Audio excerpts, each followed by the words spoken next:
En este caso... de Saigón, en manos de las fuerzas de Vietnam del Sur, presenta su rendición incondicional a las tropas procomunistas del Vietcong. A partir de ese momento, el convulsionado país asiático recobra su unidad territorial. El 5 de mayo de 1934, luego de 24 años de proyectos y postergaciones, la ciudad turística de Bariloche recibe la llegada de su primer tren. Las obras fueron realizadas por el Ferrocarril del Sur, propiedad de los ingleses, y el Ferrocarril del Estado. El 2 de mayo de 1968, bajo el lema "La imaginación al poder", se desencadena en París una virulenta rebelión juvenil contra los viejos valores que predominaban en el mundo. Los disturbios que registran choques contra la policía pasarán a la historia como el Mayo francés. El 1 de mayo de 1959, Fidel Castro visita la Argentina, poco después de haber derrocado al dictador Fulgencio Batista en Cuba.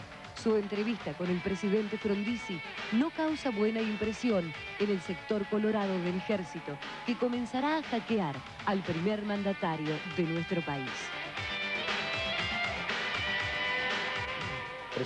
Vicecomodoro, muy bien, gracias. Mucho gusto. Él en el 82 era capitán de la Fuerza Aérea Argentina y comandó la primera escuadrilla que puso y que hizo el 1 de mayo el bautismo de fuego de la Fuerza Aérea. Y lo acompaña el hoy capitán Gerardo Isaac, en aquel momento con 23 años alférez de la Fuerza Aérea, que tuvo una actuación destacadísima el 30 de mayo cuando la Fuerza Aérea Argentina prácticamente abatió al llamado Invencible. Les proponemos hacer un recorrido en imágenes y en relato y después charlar. Hablamos un poquitito de cada uno. No? Vamos, por favor.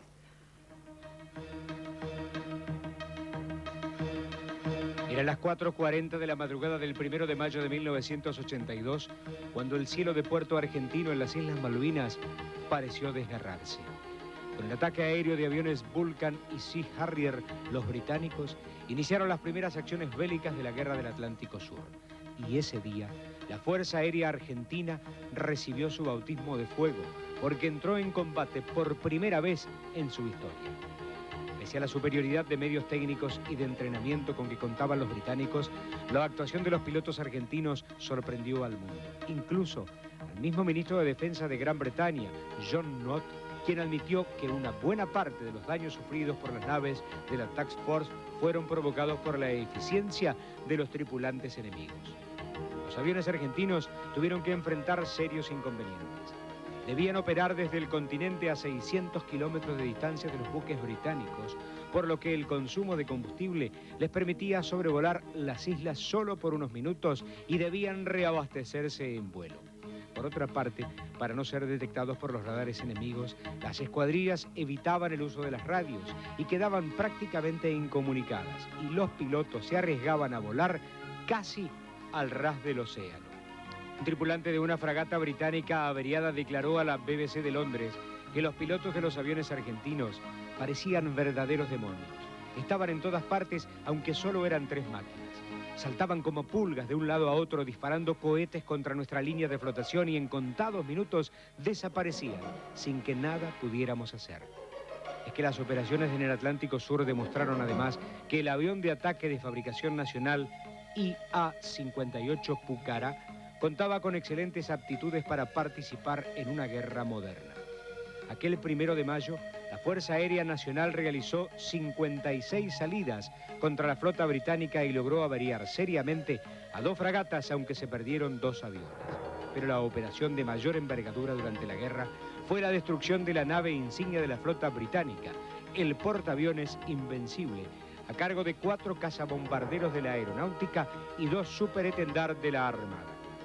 Para dar en el blanco, las naves volaron con 10 metros de distancia entre el ala y a solo 5 metros sobre las olas. Y en ese hundimiento murieron el jefe de la escuadrilla, José Daniel Vázquez, y el primer teniente, Jesús Omar Castillo.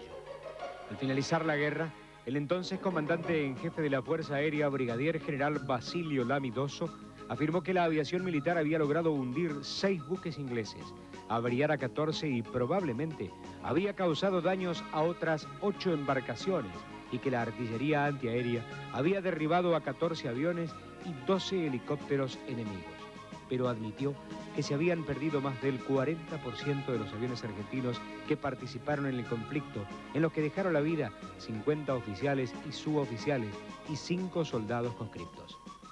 Pasaron 12 años desde que aquellos pilotos con tan pocos recursos se enfrentaron a un ejército altamente profesionalizado y con armamento ultramoderno.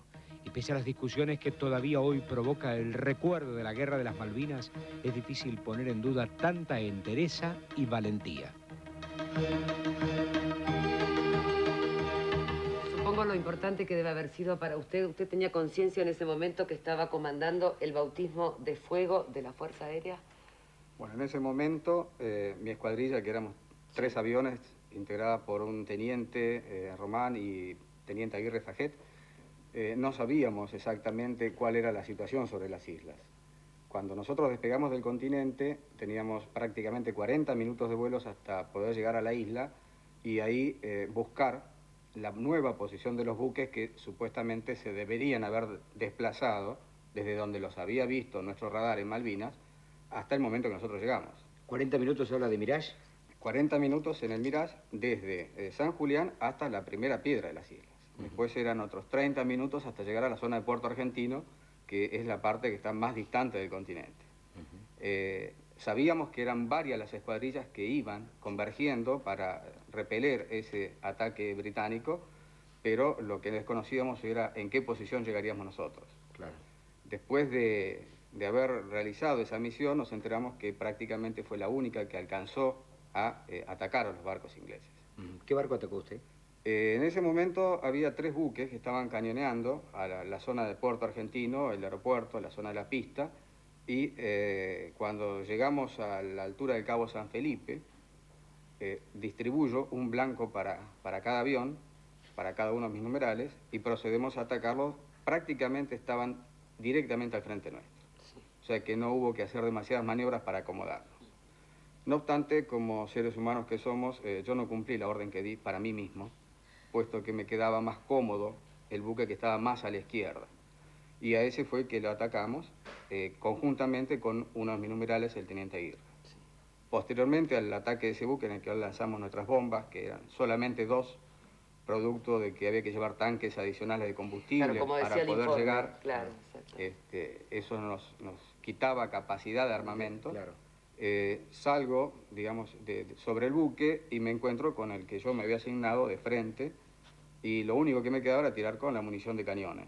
Sí. El cañón del Mirage es 30 milímetros, es significativo, y disparé todo lo que me quedaba de munición, viendo que en algún momento en la zona de la superestructura pegaba.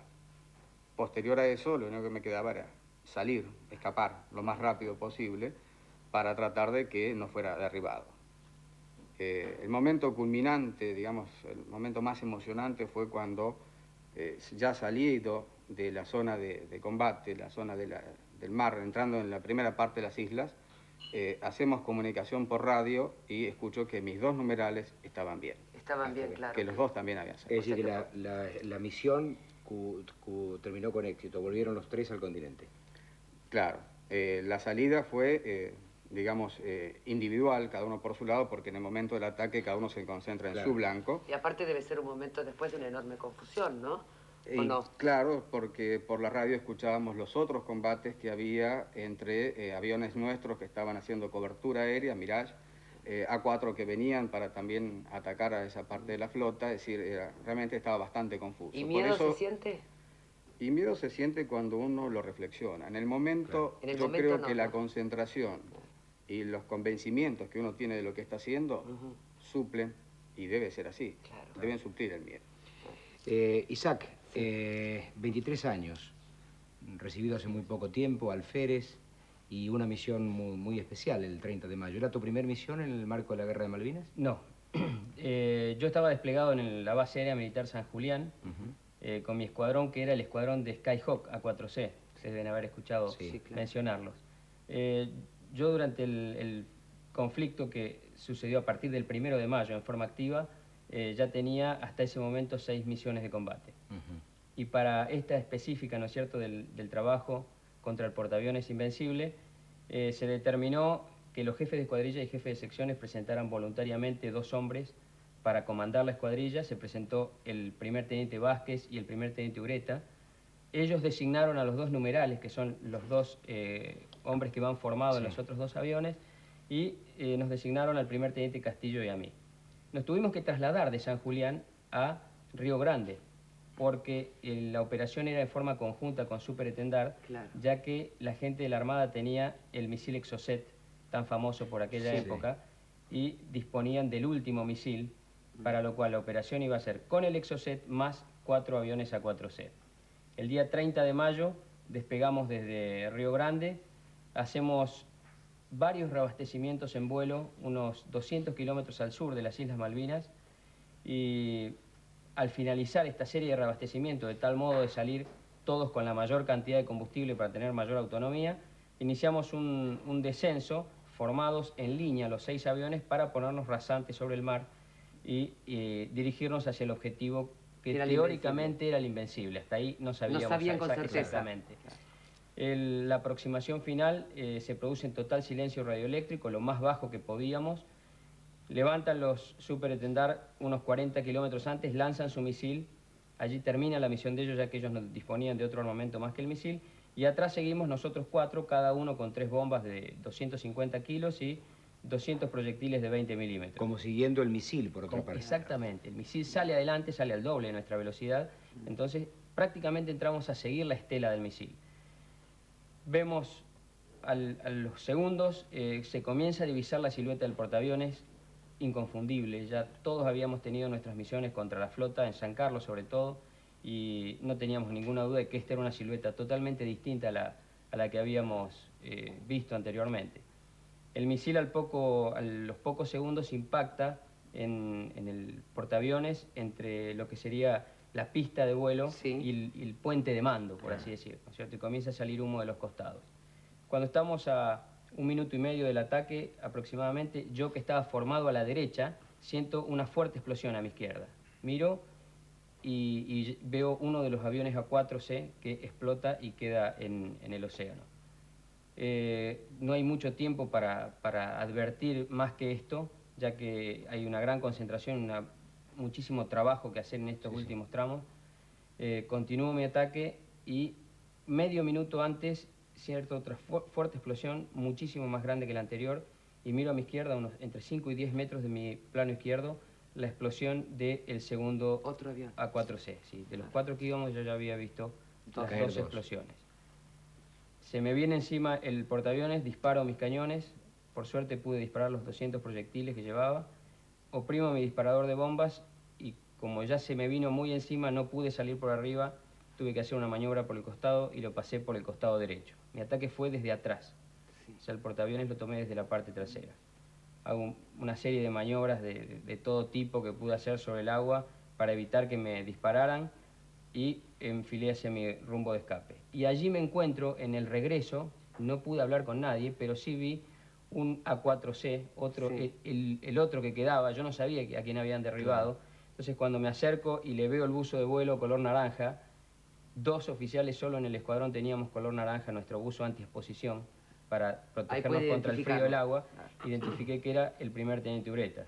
Y de ese modo supe que en ese momento que los que habían fallecido eran el primer teniente Vázquez y el primer teniente Castillo, como muy bien lo pusieron en el informe anteriormente. Como ustedes comprenderán, podríamos quedarnos durante muchísimo tiempo escuchando estas historias que no hacen otra cosa que decir un poco lo que decíamos en el informe, ¿no? Que el elogio que ha venido de todo el mundo de la labor y de la performance de los pilotos argentinos. Simplemente que esto sirva como un detalle más de lo que fue la Guerra de las Malvinas y de lo que fue aquel bautismo de fuego del 1 de mayo del 82. Muchísimas gracias por haber estado aquí. Muchísimas gracias. Ya volvemos. El 1 de mayo de 1933 y en Londres se produce la firma del pacto Roca-Runciman. Esto provoca una especie de bisagra en la historia o de llamado de atención. Cuando siempre se habla de la entrega del país a algún tipo de imperialismo, este pacto estaba mencionado, porque fue algo, bueno, bastante determinante. Vamos a ver qué es lo que... Sí, bastante determinante, inclusive por la interpretación política que bien marca Tete, porque en aquel momento se dijo que la Argentina formaba parte, digamos, de la economía del Imperio Británico. Y los nacionalistas o aquellos hombres del pensamiento nacional condenaron duramente este pacto de Roca con Rucinam. Vamos a ver el informe. El 1 de mayo de 1933, el gobierno argentino, representado por su vicepresidente Julio Argentino Roca Hijo, firmaba en Londres con el ministro inglés Walter Runciman el Tratado Roca-Runciman, un acuerdo que buscaba asegurar la continuidad del comercio de carnes entre ambos países y que durante décadas significó el símbolo más acabado del carácter dependiente de la economía argentina. El 20 de febrero de 1933,